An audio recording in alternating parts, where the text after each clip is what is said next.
Hello everyone, welcome you all to the next talk. We have a esteemed guest with us, Sridhar Laxman, who is the one of the India's top 10 executive coach. I just want to introduce him. He is a graduate of International Coach Academy, certified deep transformational coach from the Center of Transformational Coaching. In addition, he has done the positive psychology specialization course by Dr. Martin Sullivan and the University of Pennsylvania. Neuroscience of the Change program from the Embed Institute he has done. He is passionate about coaching people to their immense potential and support them on their journey towards being highly effective, productive, and successful. He has coached leaders in Australia, Canada, Dubai, Finland, Germany, India, Kenya, Qatar, Singapore, South Korea, and the USA, and the count will be going on. Over the last 9 years, he has coached clients on numerous areas like empowering leadership, executive presence, strategic thinking, influencing stakeholders, people management, effective decision making, and impact communication. So let's welcome Sridhar Lakshman sir to the next task. Welcome, sir. Thank you, RIMAY. Appreciate the opportunity. Thank you for having me here. And thank you for the warm introduction. Hello, Thank you so everyone. much, sir. We are really grateful to have you for the station. The first thing I want to ask you that whenever I see or whenever I look at you, I just feel very happy, enlightenment, or a full of energy person in front of me, and it motivates you directly. So, how do you manage this kind of appearance to the public? Well, thank you for that. And I appreciate the feedback there, RIMAY. It's not so much an appearance as much as it's a way of living where I've consciously chosen to come into the space where I'm coming from a place of calm. I start each day to manage my presence. So I'm fully available to my clients and to people I work with. I think two or three things contribute to that. One is the clarity of thought on what I'm going to do and not do for the day. So I don't feel pressured or I don't feel rushed into something. I'm able to give my 100%. For example, we are on this call today and I'm looking forward to interacting with everyone. I've cleared my calendar and I made sure that I had sufficient time to come into the session and not feel pressured. I had a session earlier with a client, and there was sufficient gap between that and this. I have another session with another client at 4 p.m. So there's ample time to move from one to another. It also means that I'm particular about what I want to do and not do. The second practice that helps me is to some of the routines or practices I follow, like meditation, exercising regularly, looking after my well-being, sufficient sleep, reading, things that bring me into the space of reflection. As a coach, I need to reflect on myself as I help other clients reflect and find their own greatness. So these are two or three factors that help. Um, I hope that answers your question. That is really wonderful, sir. The full of energy person is in front of us, then definitely we get motivated by them. So this is really wonderful. And as if you are into executive coaching, it is very much important that your appearance or your persona should be impactful to the other person so that they can motivate, they can aspire, inspired by you, so that they can make the changes or the positive changes into their life. So here I come with the next question, specifically to the your profession. There is a difference between executive coaching and the business coaching. So I just wanted to ask you what would be the difference and what is the USP the executive coaching, executive coaches have. And being an entrepreneur, I just wanted to know that how we can approach to the executive coaching. Sure. Thank you for that question, Rima. It's an important one. Now, let me spend a minute on presence before I get into executive and business coaching, because presence is an important aspect. Earlier, you spoke of appearance. The more than appearance, it's also about authenticity, which means I am who I am now, whether I'm on camera or off camera. It's the authentic part of me. And the more I dig into my authentic part, the more I work on my personal self. I don't have to be someone here and be someone else outside of the camera work.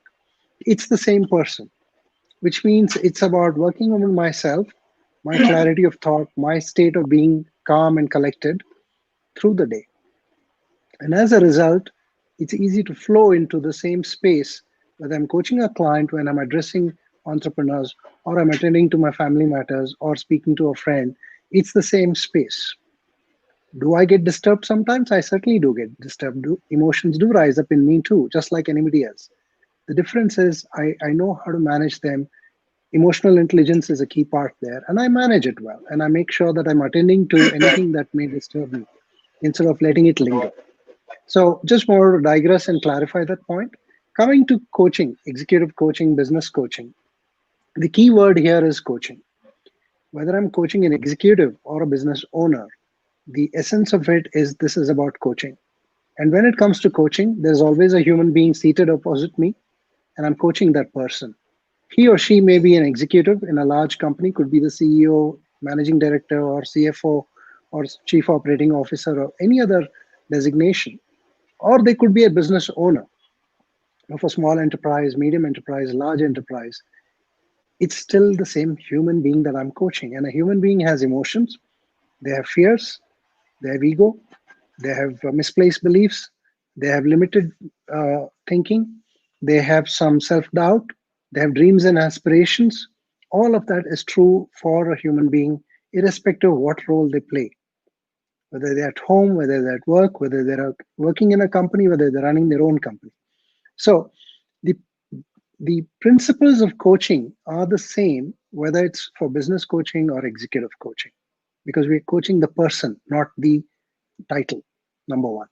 Number two is that the person being coached decides what they want to discuss with the coach. The coach doesn't discuss saying, let's talk about your revenue, let's talk about your profitability, or let's talk about your team.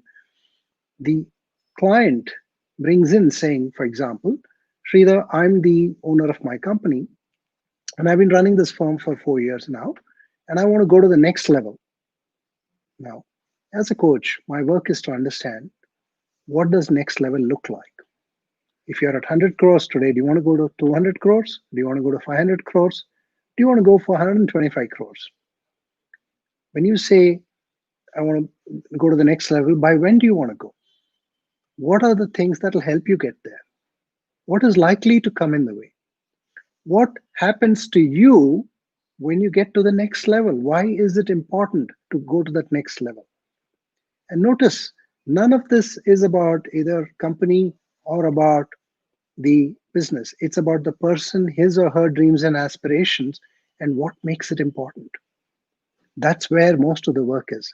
When I coach the person, I coach with the belief that he or she has all the greatness within them.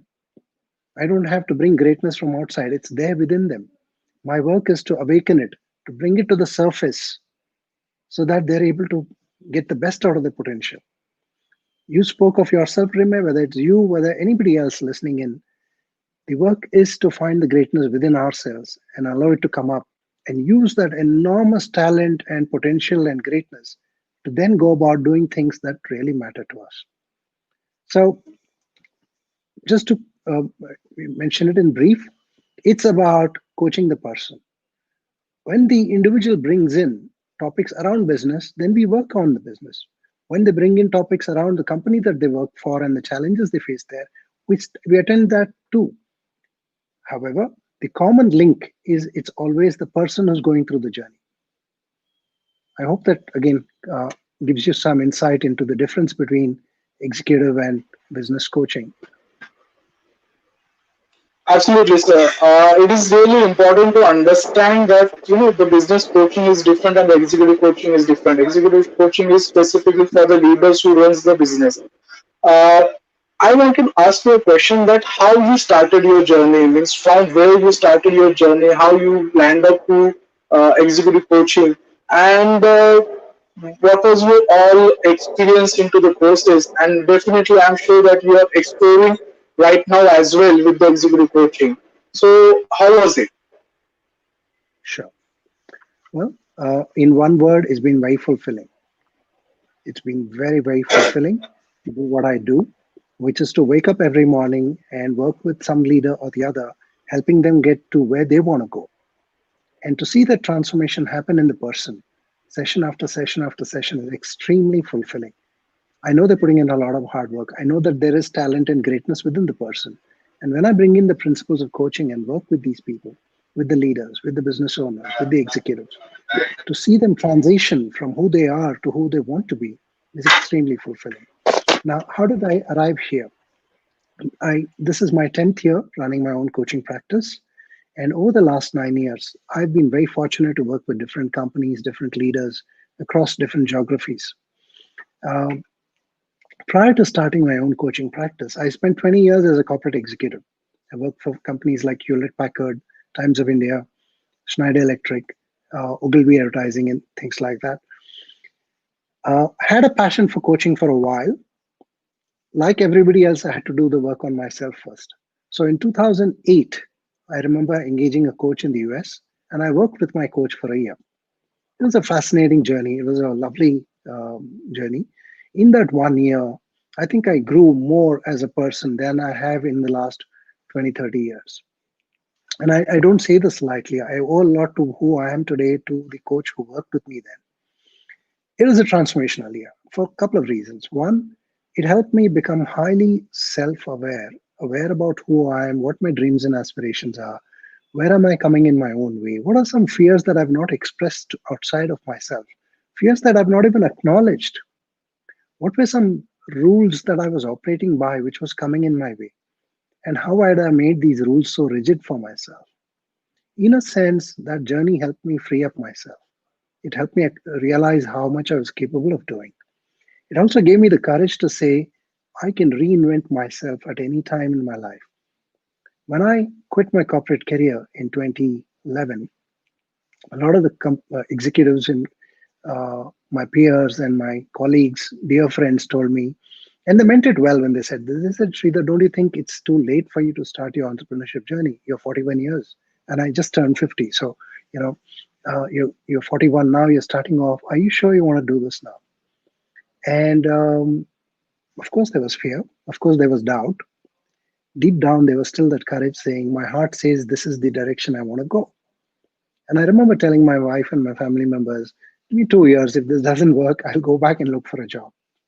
Deep down, I knew I didn't want to go back and look for a job. I knew that I wanted to make this happen. But I knew it deep in my heart. And I don't think anybody around me believed it as much as I did.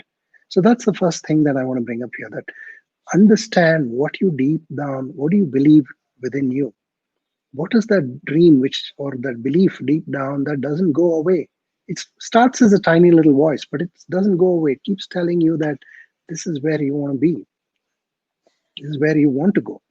The reason I say pay attention to it is it'll help you stay on course when you go through difficult times, right? So I started off in 2011, and I had zero clients. I had a laptop and I had a phone, and I was in my bedroom. That was my office. I didn't have an office space then. It was an interesting journey. The first year was very lonely because I was used to working with people for 20 years. And here I was all on my own, no clients, no office, no colleagues, no printer, scanner, no coffee, nothing. What is what was there was a lot of time, a lot of freedom, and that's something I had missed for 20 long years of working long hours, working crazy schedules. Here I was able to plan my day, plan my life the way I wanted to. I started learning. I enrolled in formal courses because I wanted to go through deep education in coaching before I put myself out there as a coach. So I went through formal courses, learned the rigors and the principles of coaching, started reaching out to people. One thing led to the other, and clients started coming in. Thankfully, they were happy with the work I was doing. They referred me to other clients, and before I knew it, I had a website. I had people reaching out, calendar started filling up, and it's been a wonderful journey these 9.5 years or so. And I'm very, very grateful that clients continue to choose me and give me an opportunity to coach them. And I say this because, Rime, in the absence of a client, the coach can't exist, right? So I owe my role and my journey and my life work to the fact that people are willing to be coached. And that's how the journey has been. In these 9+ years, I've worked with both company engagements, which means corporates engage me and say, we'd like you to coach this leader or that leader. These are the developmental goals. This is how we'd like you to support the person. And then there are individuals who reach out saying, Sridhar, I'd like to engage a coach for myself. I believe that I'm having enormous potential and I'm not able to tap into it. And I'd like to move to the next level. I'd like to grow and learn. And I want to use the support of a coach. The process is the same, whether a business owner reaches out to me, or an individual, or a salaried employee, or a CEO of a company. It's still the human being who's being coached. And the journey typically is 6 to 8 months, sometimes going up to a year, depending on the needs of the client. And that journey is transformational from what I hear from my clients. Uh, the process of coaching RIMAY is very powerful. It's bigger than me, it's bigger than any coach. Whether somebody chooses me or some other certified coach, the process of coaching is where the power is.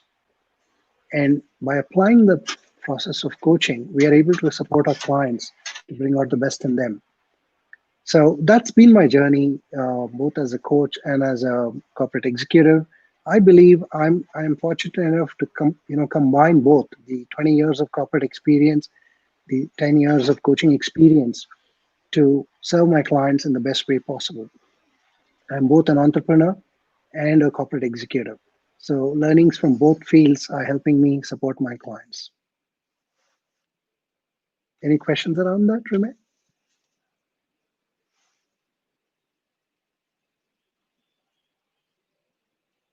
Rime, are you there?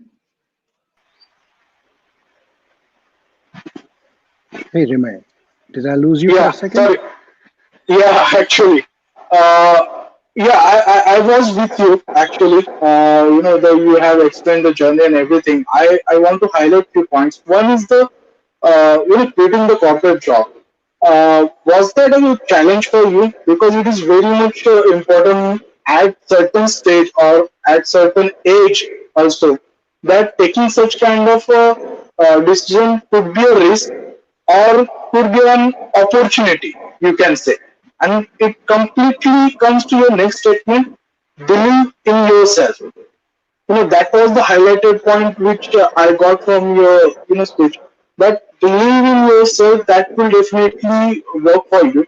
Because even I had a similar kind of experience. I was into corporate. I worked for 5 to 7 years, and then I turned into the entrepreneurship. And I thought that that experience into the corporate sector definitely gave us a lot of things which can be implemented into our own business also.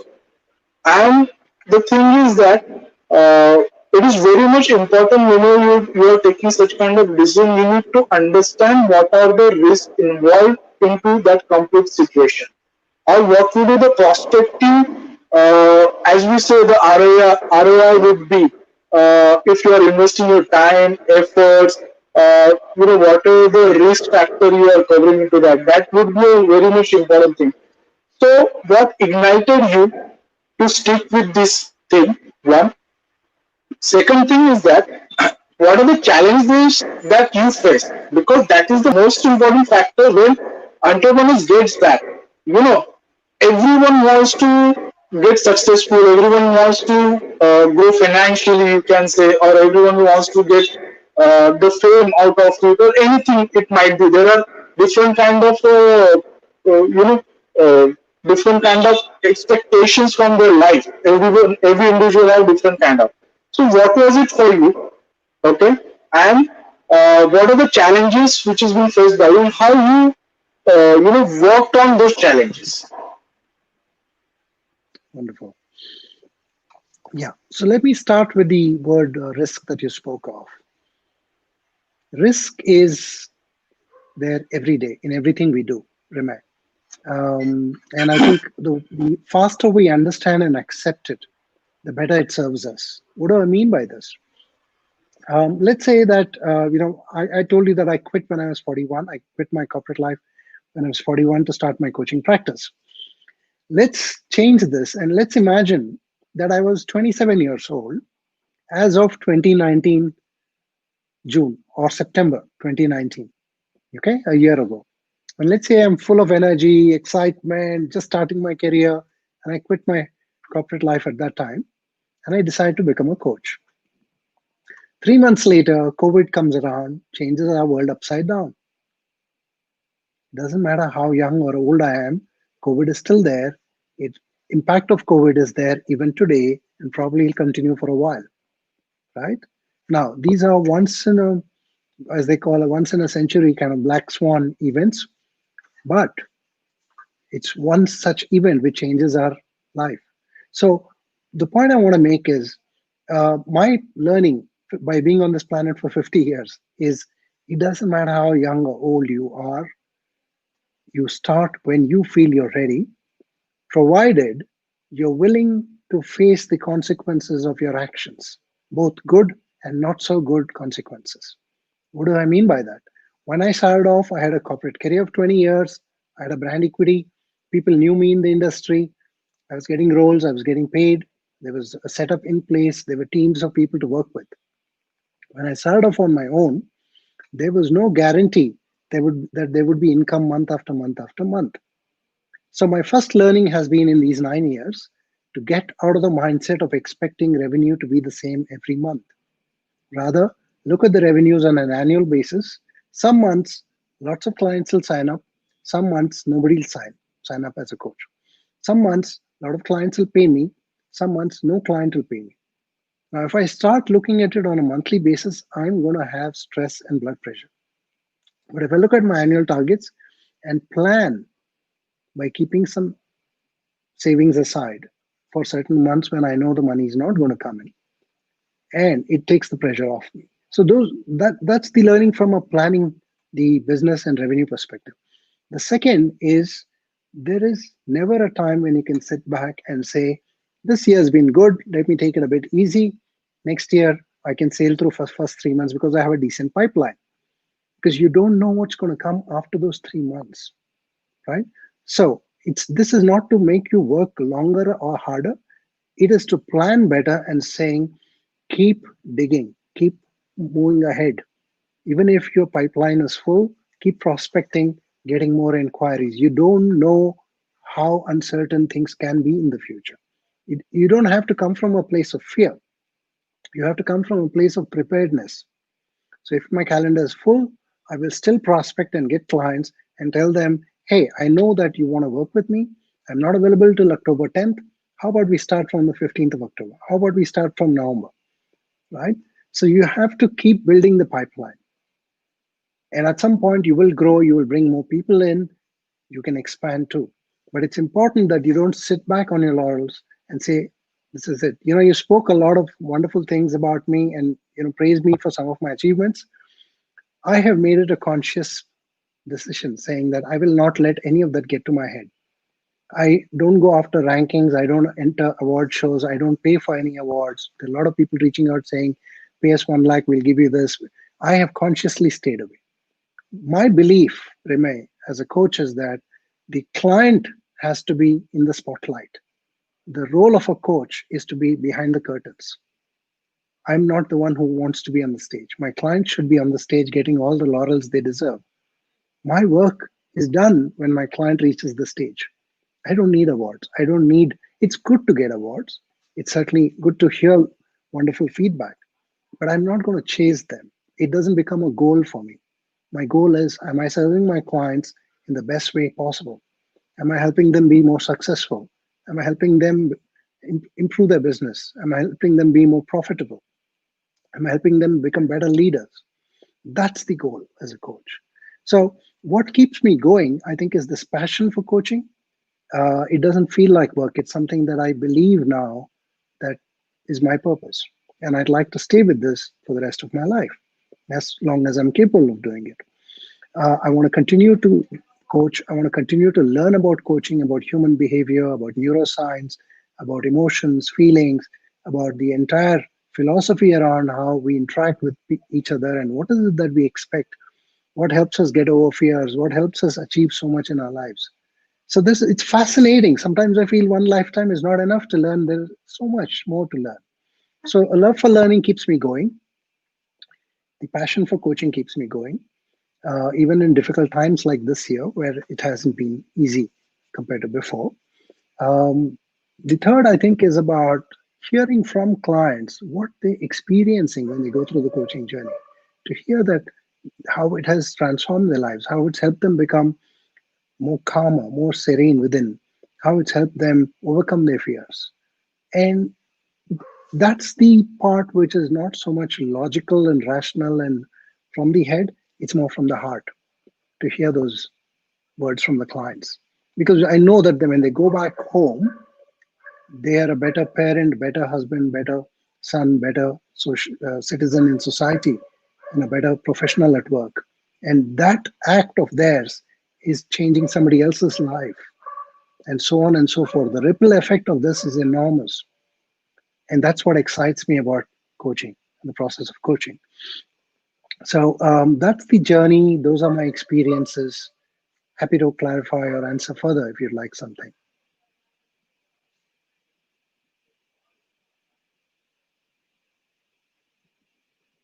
Remember, I can't hear you. I think you're muted. Yeah, Yeah. now I can Can hear you you. hear me now? Yes. Yeah, sorry. I just kept it mute when we are talking so that there shouldn't be any kind of audio Thank you. disturbance in between. So I just wanted to ask you a question that when you said that client is the most important factor when you are doing the service, and that applies to every business or that applies to every industry. Yes. When you can provide the satisfactory service to the client, that will give you the leverage to the competition, and it is what the any business should do. Into this, I just want to add one point that awards is not going to be missed. I am aware about that. The commercial awards is being done, and that kind of stage is not definitely worth for ourselves, not for the picture or the image of ourselves. How are we going to do this? Hello. Yeah. Can you just repeat the last few seconds, Remy? Yeah. I lost your audio. Hello. Can you hear me? Yes. I can hear you. I can hear you. Am I audible to you?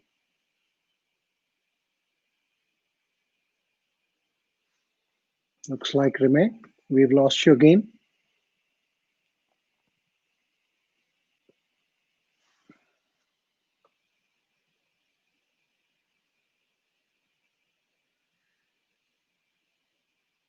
Hear me? Hey, Remy, welcome back. Yeah. Can you hear me? I can hear you. Yes. Yeah. Thank you. Yeah. So I was in the point that the service given to the client is the most important factor. Means what you Yes. said, that was the highlight into complete stage. And the second thing is that hours do matter when that is really a transparent one. And definitely if that is only for the commercial aspect, but it is not self satisfactory if I'm not wrong. Yes. Yes. The So point I here want to is, ask you next question. Yeah, please. please go ahead. No, no, go ahead. Yeah. I want to ask you one more question. I do have a confusion into that. Uh, what is the leadership training or the leadership coaching, and what is the executive coaching is all about? Means what is the difference in between? Sure. So again, coaching is the common term here. And when there is coaching, the principles of coaching apply. The difference is very subtle. What I mean by that is in executive coaching, it's primarily termed executive coaching because it is around coaching leaders or um, managers in an organization. So let's say that any company, let's say Philips or Apple or IBM or anybody wants their leaders to be coached or the mid managers to be coached. The company will decide what are the developmental goals and they'll brief the coach about it. And I work with the individual then to coach that person based on those expectations of the organization, right? Now, within that, there can be a subdivision saying this person today is a manager and he or she is going to be leading a team of people in the future. We'd like to groom this person to develop their leadership skills. So that could be one developmental goal that the company may set.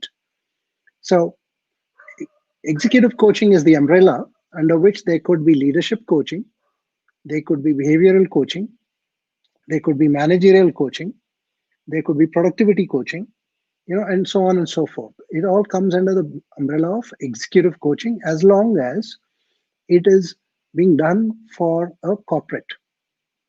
Let's say a business owner reaches out and says, Sridhar, I'm the managing director of my company. I run, let's say, a printing company, and I want to be coached. Fair enough. It's coaching. But is it business coaching? Is it executive coaching? Or is it personal coaching? It depends on what the business owner, wishes to discuss with me in the session. So if they want to discuss about their business and focus on business and how to make it more successful, how to get more clients, how to generate revenues, how to go into new markets, how to gain market share, business coaching certainly comes in. The process of coaching still stays the same, Rimay, because the decisions are being made by the business owner. And my work is to help the person make better quality of decisions, to make better choices and better decisions, right? Now, suppose in between these sessions, the business owner comes into the session and says, Sridhar, I'm not feeling too good today. I'm feeling very angry about something that happened at home and I'm upset. Should I tell him, I'm a business coach, I can't discuss your personal matters? I'm not serving the client, right? I still have to coach the person, not the title. So if the person is upset about something that happened at home, it is going to hamper his or her decision making on the business front, right? So it's important that I coach the person, help the person calm down, understand what happened at home, how to address it better, and then get into discussing whatever they want to about their business. The agenda, Rimay, is always owned by the client. It's not the coach who brings the agenda to the conversation. The context is mine. I bring the context of coaching to the conversation. Does that answer your question, Rimay? That's correct, sir. The agenda is ultimately the client who is coming to your pay. Uh, Yes. I want to add one point, but let's take an example. I want to come for the coaching to you, and I'm coming for the coaching because I feel that there should be a certain mentor. There are two things when I see myself getting coaching. There are transferable to anyone. So there are certain people who want someone, a supervisor kind of a person or a mentor kind of a person, where they are answerable to those personalities. In fact, that is just a psychological impact into their operations models. That is the one part which I can understand. And the second part is that uh, I don't know what you know. So that is the second part of it. So I just want to aware myself or aware about the experience which you have when you have implemented that strategies, and that could be helpful because if I will see the coaching structure, I don't think there is a any abracadabra thing. There is a certain formulations for that. There is a certain kind of a process into that. So once I will aware about that process, once I will aware about that procedure, then definitely it will be helpful for me. So here comes my next question to you that Mm-hmm. once I will enroll myself for the coaching, definitely there is a certain agenda in my mind that what exactly I'm looking for. But how Sridhar is going to access me, how Sridhar is going to access me, and what could be the roadmap for me. Definitely it's a subjective, but I just want to make my audience aware that how the process works. Sure. Yeah. Thank you for asking that question. It's very important. Now, coaching is fairly nascent in India compared to rest of the world. So there is some awareness to be built around the process. People sometimes, come in and talk about challenges which are not necessarily in the realm of coaching. It may be about counseling and therapy. Sometimes it's about mentorship. And my role as a coach, Rimay, is to do what is right for you or for the client, even if it means telling you based on your needs, Remay, don't hire me. And this is not easy, right? For because we all want business, but it's important to do the right thing by the client. Understand the needs of the clients.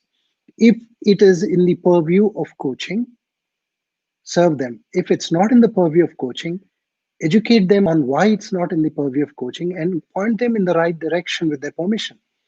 I have clients who reach out who, like I said, their requirements are either of a counselor or a therapist. And I take their permission and I give them names and numbers of counselors and therapists and I ask them to get in touch.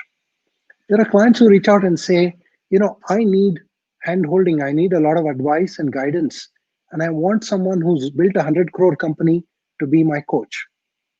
I don't have a 100 crore company. Okay.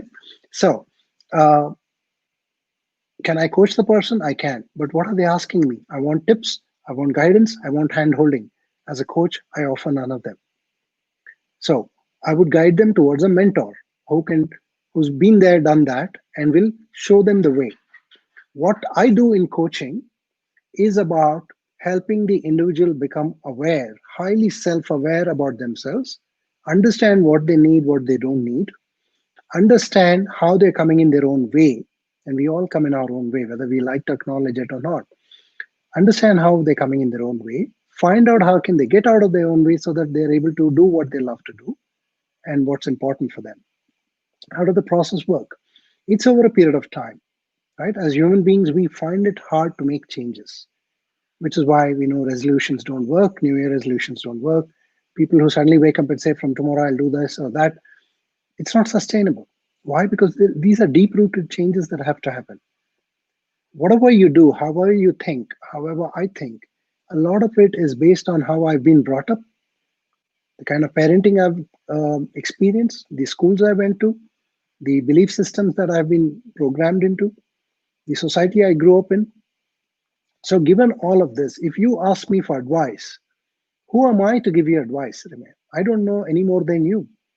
In fact, I don't know anything about you beyond what you tell me. But there's so much about you within you, right? So it's important that I help the clients find the answers. And let me illustrate this with an example. Suppose you come and say, Sridhar, I'm in a corporate life and I want to quit my corporate life and I'm going to become an entrepreneur. Okay, that's your dream and aspiration, and you have every right to do that.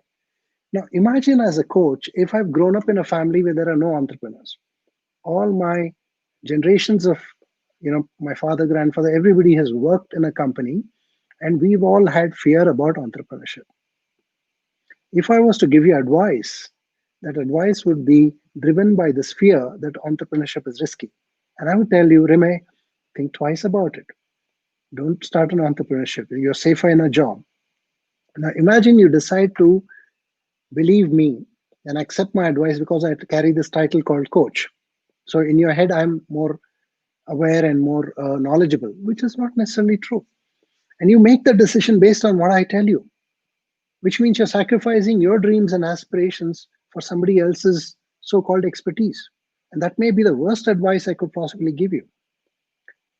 And this is proven in research time and again that people are tired of being told what to do. People are tired of being given advice because it interferes with our thinking.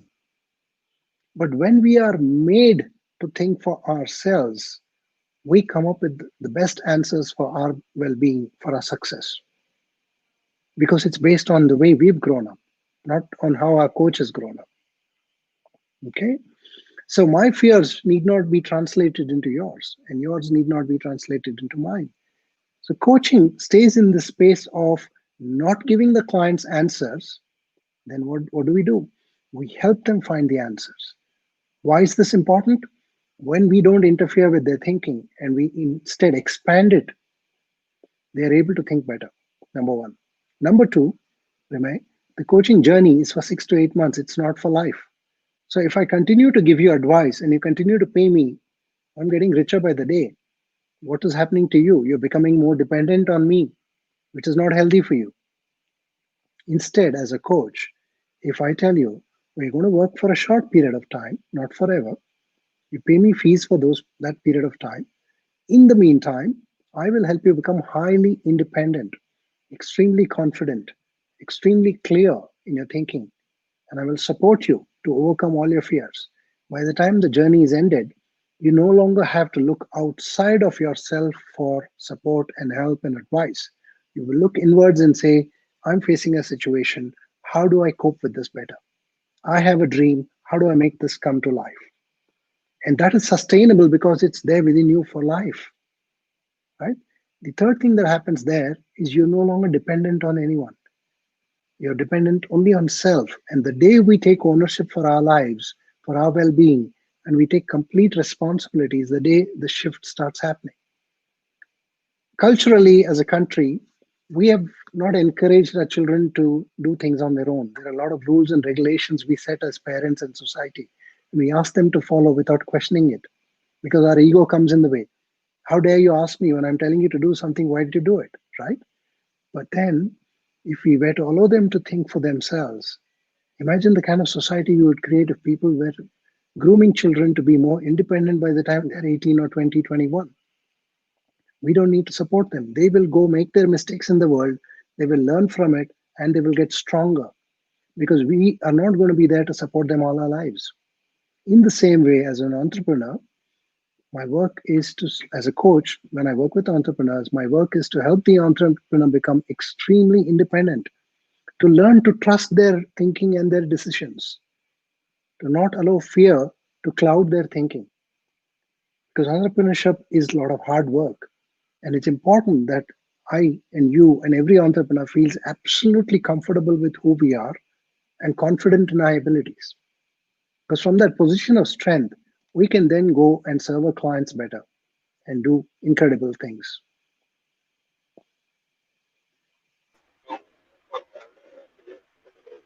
That's really wonderful, sir. Uh, I myself totally agree what you said that independent entrepreneur should be the approach of coaching because even when I teach something, I do teach or I do take few classes, so I never give them the answer of their question. I ask them the question or such a question where they will work themselves and they will get the answer out of it. So that is the way of making them an independent because you rightly said if they will be dependent on you forever, definitely it's not good for your business. But ethically, you can say, or you can say, it needs the treatment needs to be like that only, so that it will have right approach for the executive coaching to make them aware first and to work on their awareness so that whenever the situation comes, because there will be a very great kind of question you must be getting from the client that this is what my situation is, what should I do? Or how should I go ahead with the things? So instead of that, if such situation is there, they should be able to get the answer from them, and those answers or those questions needs to be delivered by what I can get from your the last time. So that is how the approach should be, so that they will be independent enough to take the decision. They should be independent enough to tackle the failures also. Means in my life also, in my journey as well, many times we are not able to tackle the failures. We afraid of the failures, and I don't think every entrepreneur is aware about the failure, and I don't want to use that specific failure again and again. But for the coaching, for the executive coaching, that is what the main role that entrepreneur can have such kind of person into their professional life as well. I want to ask you next question in regards to the Mhm. now this is what the process right now that how you are giving your services to your client and making them Yes. independent so that they can go ahead professionally into their life. I want to ask you a question that uh, is this important to be a successful entrepreneur? Is this important to be having successful business? I have two very different or great questions you can say, but I'm asking you the specific question because Sure. I believe business and leader or entrepreneur or the executive these two things are aligned, but more of to make business successful, a leader or an executive needs to be successful into his own personal life first. Personal means I'm not saying the family kind of aspects only, but I'm talking about being of them or the being or the qualities which they have. So those are going to be very much important for their business. So in your perspective, what is it important? Whether the business or whether an executive or the leader who is running that business to make it successful. Sure. Well, in all the questions you're asking me, Ramey, this is probably the most important one so far. And not for me as much as for the viewers, because um, this is a challenge all of us face, whether we are working as a corporate executive or as a business owner or doing something else. I, People tell me every day that, I'm this person at home and this person at office. And what they don't realize is they're seeing what they want to see, and they're not seeing things that also exist. What I mean by that is there are patterns we repeat, whether we are at home or at work or in society. And these patterns define how we get perceived.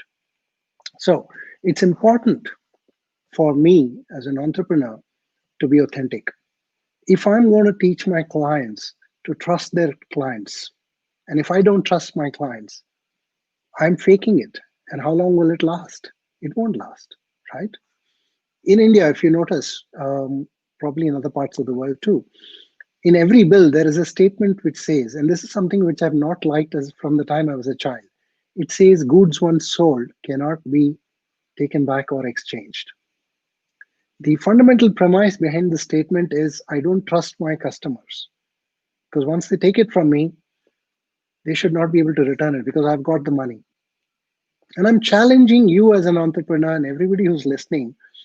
What would happen if you were to take the statement away from your bills? Would it convey greater trust to your clients, saying, I know you've come to buy something from me. If you'd like it, continue paying me. You don't like it, please don't pay me.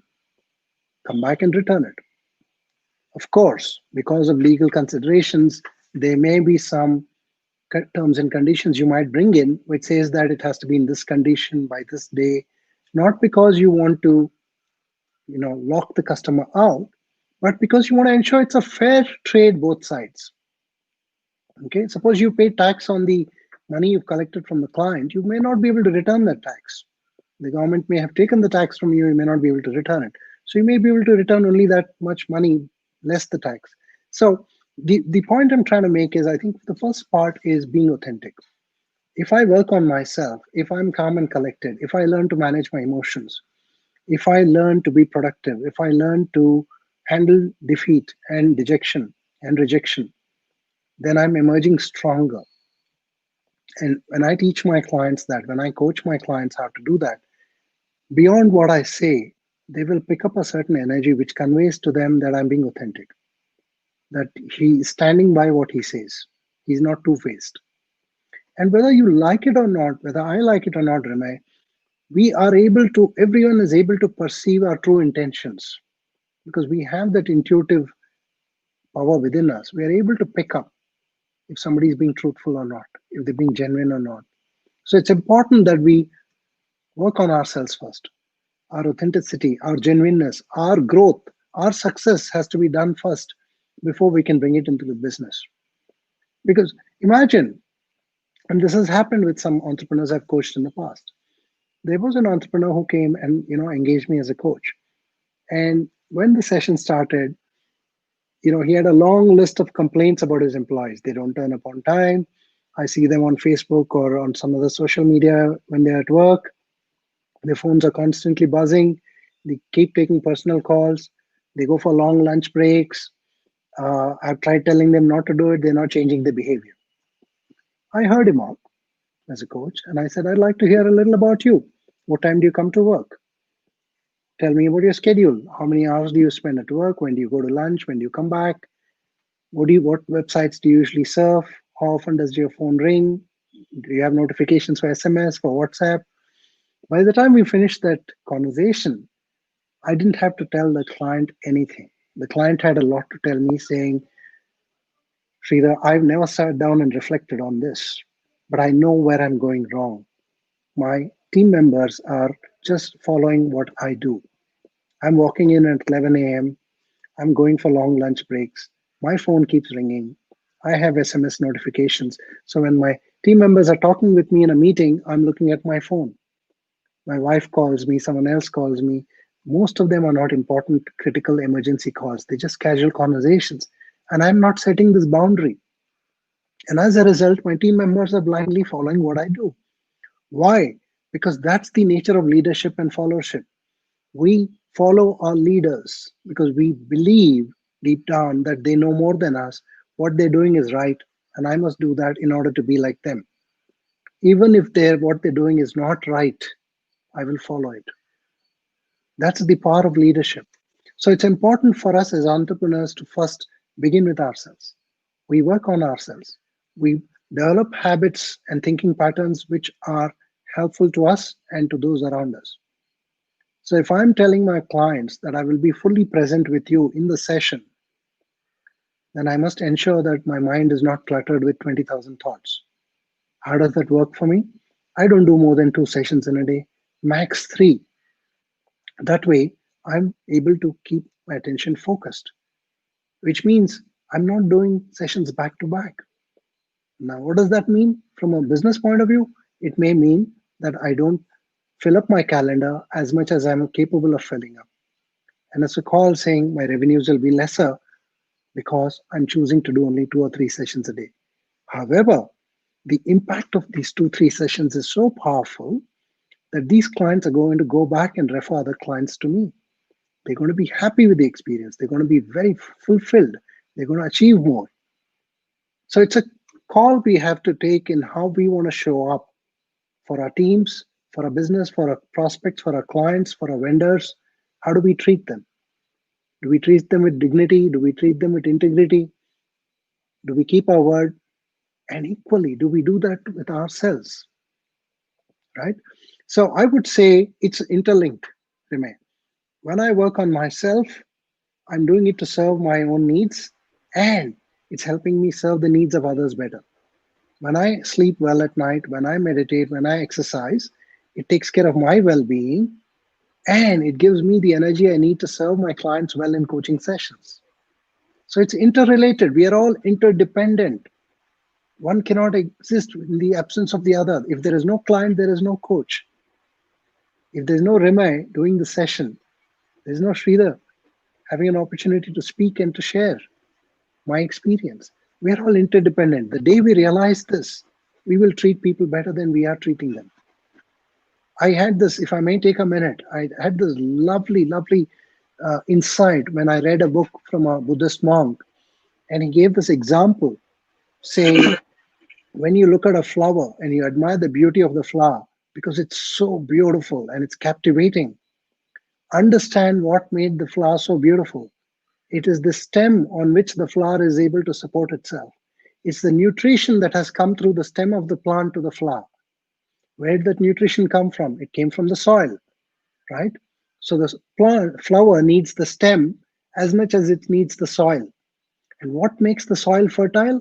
It's the earthworms inside the soil that is churning the nutrition. Now, what does the soil and the earthworms need? They need water. They need nutrition from the outside, which we put in the form of, you know, food for the plants to make the soil nutritious. What else do they need? They need sunlight. What else do they need? They need rain. So the flower needs the rain as much as it needs the plant and it needs the soil, right? Now, where does the rain come from? The cloud. What does the cloud depend on in order to rain? It needs sunshine, it needs water, it needs water vapor. So when you go all the way up, you'll realize every single thing is connected. In the absence of a bee, the flower cannot be pollinated.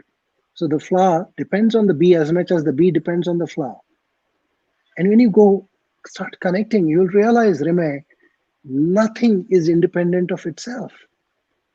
But in our ego as human beings, we think we are the most important people in the universe. Everything revolves around us. And it's a fallacy, it's an illusion. When we acknowledge the importance of every single thing in our lives, it gives us immense power. It brings us humility and power to then come from the place and treat every person with respect, every living being with respect, whether it's a human being, whether it's an animal, whether it's a insect, right? We realize everything is interdependent. And I think that was my most powerful lesson some years ago in opening my mind to the possibilities.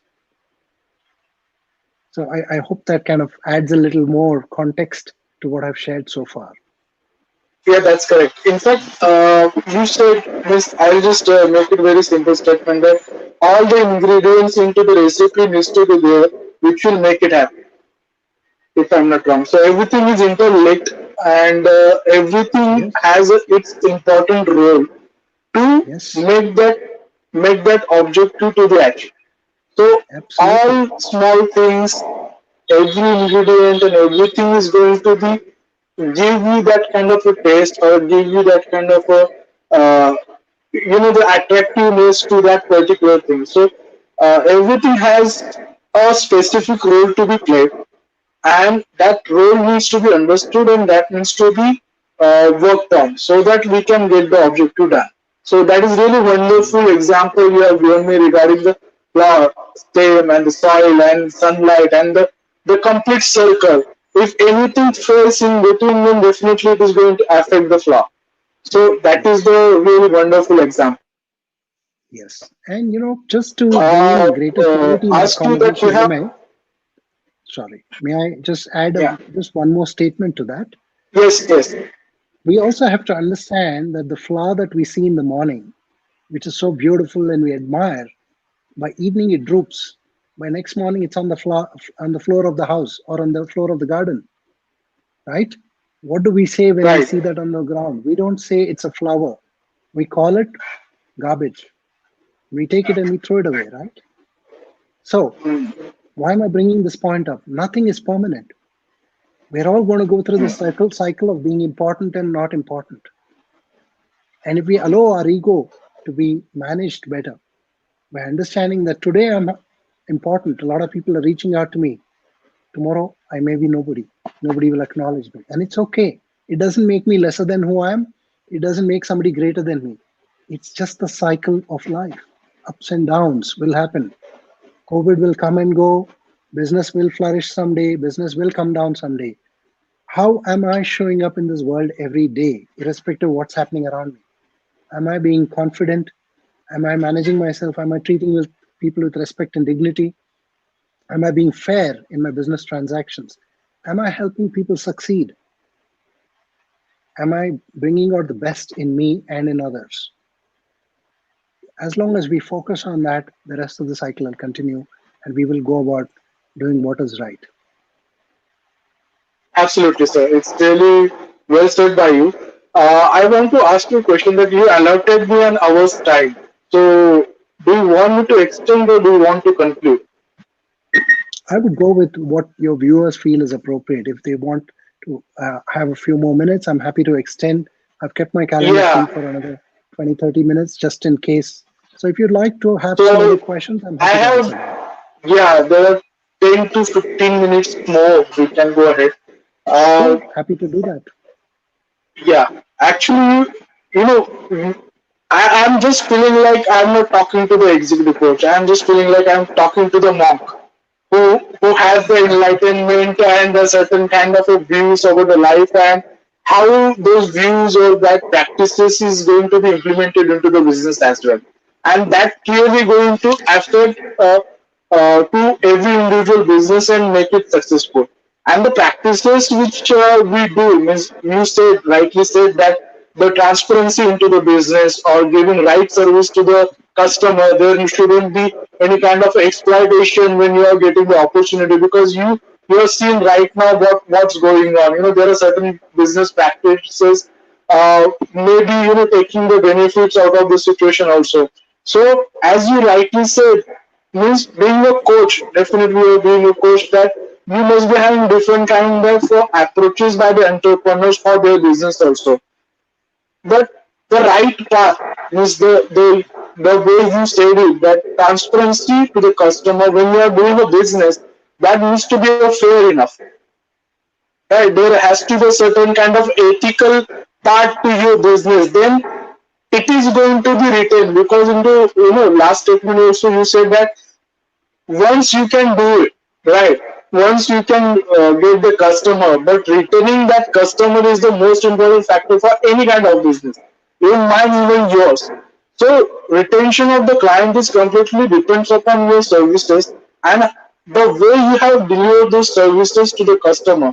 That is going to, I want to make one point here, that if at all you are not successful to deliver the expected services, means I do have a such kind of experience. But if your efforts are fair, if your approach is truly uh, giving the belief system to your customer that this vendor is right for me, then if anything goes wrong also, that customer is not going anywhere else.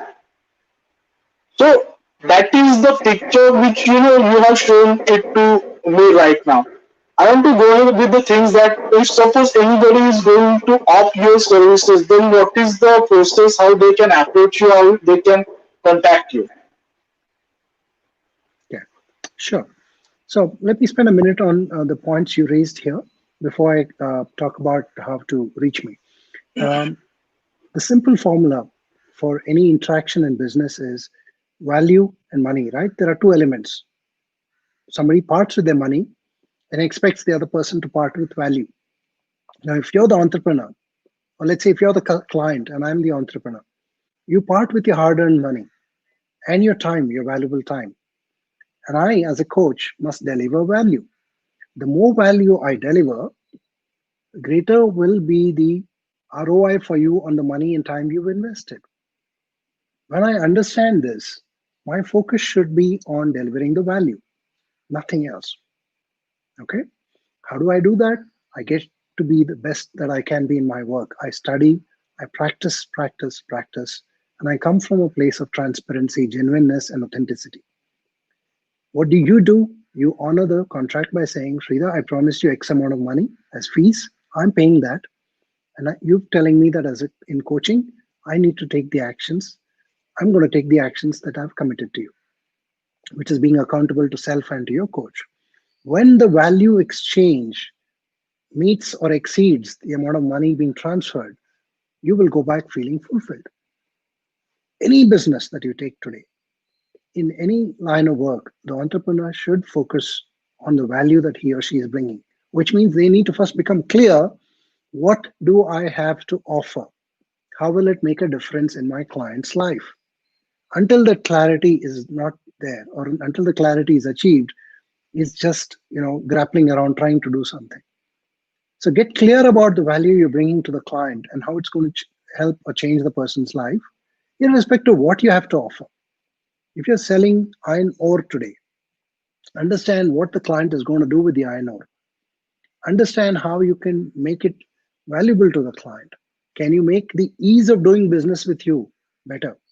Or does the client have to go through hoops and jumps to get to you and get to trade with you? Can you make it easy to interact with you?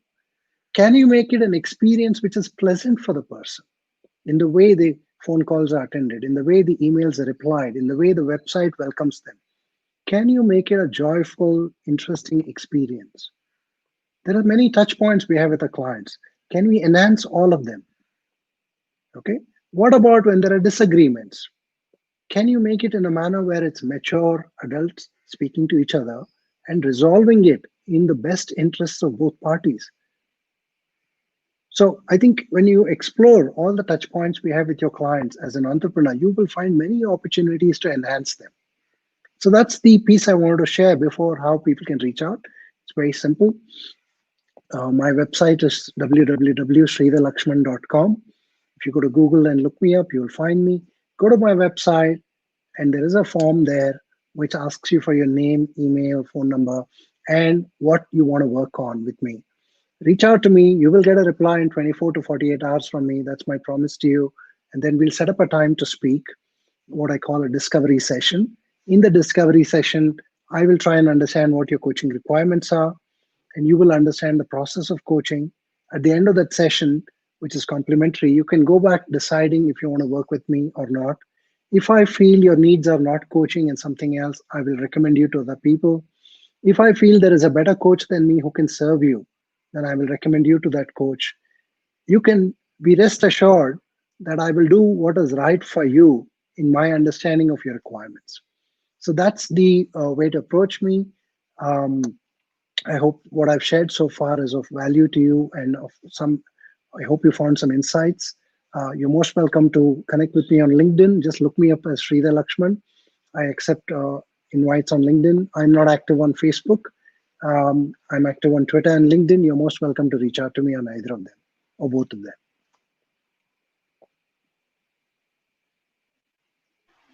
Thank you, sir. With your permission, I will just put all this information with this video as well, so that people can get Please the go ahead. access to your contacts also. Yeah.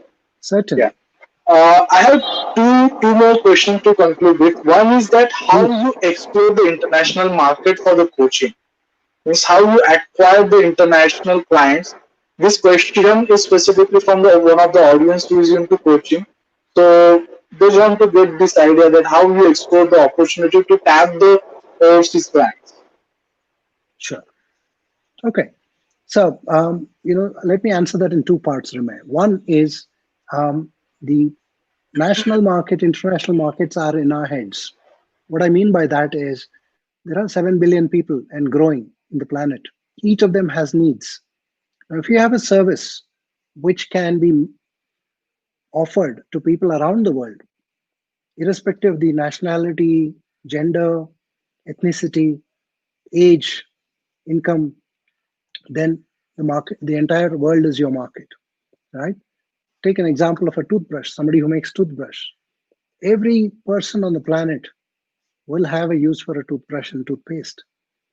Or if it was to be a medicine, something that ensures, let's say, well-being or health, the entire market, the globe is your market. So how do you reach customers around the world? You need to first understand what you have to offer. Like I said earlier, get clear on the offering, package it in a manner where it appeals to the people. And next, you have to look at how do you reach them. So instead of saying, I will do A, B, C, D, E, understand how are your clients looking for service providers like you. Let's take an example of coaching because I'm a coach. And where do people go and look for coaches? Whether it's in Nigeria or Qatar or in US or Canada, like most services, number one place would be Google. People would go on Google and type in certain keywords. So you need to work on your SEO. First and foremost, you need to have a website. If you don't have it, please, please, please develop a website as fast as you can. Get it done well. Your website is your spokesperson. It is going to speak on your behalf when you're awake and when you're sleeping. So a website is crucial. Next, make sure that you work with somebody whose understanding of SEO is good and get them to do SEO for your website, which is search engine optimization, which ensures that you turn up on page one of Google for your business related keywords. Number three is LinkedIn is a powerful method for you to reach out to people around the world. LinkedIn in India has about 60, 70 million people, but globally they have much, much more. I think close to 500 or 600 million people and growing. And LinkedIn has been acquired by Microsoft, which means you get a larger audience today. So if you're on LinkedIn, create a good profile, talk about your services, get testimonials from your clients, and start making connections with people who could be your prospective clients. Connect with them in a respectful manner, connect with them in a genuine manner, show interest in their profile and what they've done, appreciate and acknowledge them for their achievements, offer them value. Don't just send them a request without a small note. Explain to them why you would like to connect briefly and how you can add value to them. Offer them help. And when you start connecting with people around the world, somebody in their connection will notice you and may have a requirement for your service and they will connect with you. So to start with, I think Google and LinkedIn can be extremely powerful methods for you to reach people around the world. The third way is if you are in a niche product, let's say you offer some services which can be very useful to people in Africa. Maybe you want to look at the publications in Africa and say, which is the publication reaching out to audiences in Africa? Is it a television network? Is it a newspaper? Is it a local website there? Can I run ads on that local website? Is there a local service provider who has a database of people where I can reach out to them without spamming? And this is extremely important. There are dime a dozen people who are offering you databases saying, I'll reach 100,000 CEOs, 50,000 managers, 500,000 students. Please do not go down that path. Spamming is wrong. It'll cause you lots and lots of problems. I know for a fact that there are people who are on the list of FBI and CIA for having spammed, and they're not denied permission to enter certain countries. Okay? So you want to stay away from all these things. They're very attractive, they're cheap, they will be grand promises. Please stay away from them. You will get into the bad books of authorities. Don't go there. Do the right thing. It takes time, it's hard work, but it'll serve you well. Your reputation is important. Keep it clean. Okay? Do it the right way. So use the ethical practices. Go with LinkedIn, go with Google, go with credible service providers. Make sure that you're clear on the rules of the rules and regulations of that particular country. Operate within that. It'll serve you well. You need your peace of mind at the end of the day. 10 clients less is okay. You can make up for it someday. But the peace of mind you have knowing all your books are in order, you've done right by the law, and that whatever you've done is right by the client is more important, because that in the long run will serve you well. So these are two or three ways you can reach international markets. There are many other things you can explore. Start small, start building networks. Networks will come of use over a period of time. Okay. Even if you have 500 connections, but if they're important connections on LinkedIn, it's more important than having 15, 20, 30,000 connections of random people. So have a plan and stick to the plan. Go market by market by market and make sure that any interaction you have, there is value for the person. And the person goes back feeling my time was well worth. Rimay, I hope that gives you some inputs and some ideas. Yes, actually, this was the question from the audience, and I think this made it very clear to them that how they can approach to the international market. Now, I'll just go to the conclusion. Uh, what is the advice, the best advice you can give to the aspirant executives or the existing executives? As a coach, let me move that advice to a question and see what comes up, right? Um, what is the most important thing to you this year, next year, and the next 5 years, right? Identify what's the most important thing for you. If you say it's my business, what within the business is most important to you? Is it getting more clients? Is it getting into new markets? Is it improving the process within your company? Is it improving the quality of team members you have or recruitment? Identify what's most important first and work on that. Next is asking yourself, what about you has to change in order to make the business better? And we all have something to improve upon. We are all work in progress all our lives. The day I say I'm the best coach and I've got everything figured out is the day I'm going to fall, because I'm fooling myself. So we need to keep learning. So that's the third point I want to bring in, saying, what is it that you don't know yet that could help you get to the next level? Become aware. What new skills do you need to develop? Technology is disrupting every business across the globe. How is your business going to get disrupted by technology? Ask yourself this question, be honest, because if you tell me my business is technology proof, you're living in a paradise which is not going to serve you well. Be prepared. Artificial intelligence, machine learning, any new forms of technology, everything is going to cause disruption. Disruption is not bad by itself. It is good and bad. Okay, what I mean by that is it'll if you harness that to your advantage, you will grow, you'll scale like never before. If you sit and say it's not going to impact me, it's going to hit you. So you need to be prepared. Read about it, learn about it, reach out to people who can serve you, find out how you can overcome. Technology has given us the power today to speak to each other. I'm sitting in Bangalore, you're in Nashik, and there are people logging in from everywhere. That's the power of technology. Now, you have a choice to go back and not do anything from this conversation, and you go about your regular work. You have a choice to go back and take the learnings you picked up, hopefully some learnings from this session, and apply them in your work. And notice that some changes will happen. The choice is always with you. So I would say, in summary, explore the quality of choices you're making every day in your life. Understand which choices are helping you move forward, which ones are holding you back, and work on them. The power to do that is only with you. Nobody can come and change you and your life. If you choose to change your life, you will do it. Others can influence you, others can maybe make you see something, but unless you open your eyes and want to see something new, it won't happen. So take ownership, improve the quality of your choices, and start moving forward. Those would be my three pieces of advice of sorts. That's really wonderful, sir. Uh, I'm just concluding the session right now. I just want to say something. Uh, in the complete session, which from since beginning, means we just had I think 2 to 3 times conversation before. But from the since beginning, I have seen a certain kind of a enlightenment behind it, certain kind of a positive energy which is working, and it attracts us to get connected with you and to talk to you or get the access of your experience or your expertise for our professional as well as the personal life.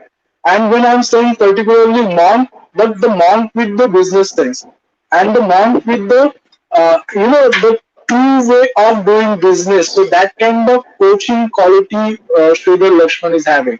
So I'm really fascinated about these things, and there has to be a certain kind of a treatment which needs to be given when it comes to the coaching, because you very well said, sir, and I'm totally agree with that. Making them independent should be your agenda, being a coach, because if once they are dependent on you, then as a coach, I'm not doing the right job. What I truly believe. When it comes to my way, whenever if you are able to make an independent person what you are delivering, so that will give them the opportunity to follow those kind of implementation for rest of the problems into their life, and which makes us successful as a coach. So that is very fascinating thing which I have seen into this session by you. And this is really wonderful session. I hope that you also enjoy this session. And for the Absolutely. concluding thing, we just there are n number of questions, there are n number of things. Again, it might possible that will our audience will definitely going to ask something. So into future also, we'll look forward that you will be there for us whenever time permits to you, of course, and we can plan out something. And from Nasikites, from my audience, from Nest Talks and the Cosmic people, we are really grateful to you. Thank you, Rimay. I enjoyed it. I love the questions you brought forward. I love the energy you bring into the conversation. And I'm glad that there is a forum like this, there is a platform like this, and we are able to have a conversation. So I'm grateful to all of you for making time and turning up here, for listening patiently. And I sincerely hope that the conversation is bringing you some value. Go back, reflect on it, and make the most of it. If I can be of service to any of you, feel free to reach out to me via my website.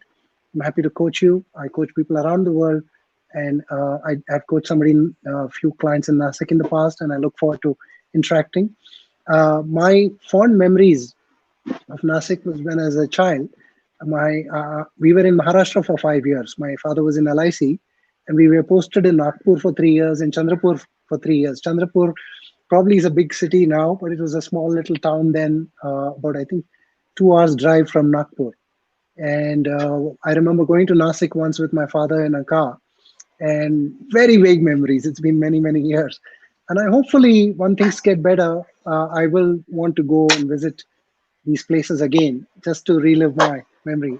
I've gone to Nagpur and Chandrapur, I think 5 or 6 years back, and I went to my school, I went to my neighborhood to see if I can recall anything. Of course, things have changed phenomenally since then. I can't believe it's the same city anymore. So hopefully sometime in the Nasik too. And I want to thank again, um, Remay, for you and the Cosmo People NES team for enabling this. My best wishes to all of you. Stay safe. We will all come out of this pandemic much stronger, and look forward to serving all of you in the future. Thank you. Thank you so much, sir. Oh, one more point. We would be privileged to have you in Nasik city, and definitely Cosmopool will put up certain efforts that uh, even our entrepreneurship spirit will be really so high that Sridhar Laxman sir could be a part of the Nasik type business community as well. And we would like to welcome you whenever the situations will be really good enough so that we can have a certain physical interactions and the physical sessions also. Will definitely plan out some sessions if that could be possible, a day session or a 2 day session we can plan out, and we would love to have you sir here for sure. Sure, it'll be my pleasure, Remay. I look forward to that date. And let's all hope that things get better soon and we can meet in person and interact. Thank you. Thank you so much, sir. Thank you so much. Thank you Have, so much to have the a nice audience day. also. Thank you. Thank you, everyone. Have a nice day. Bye.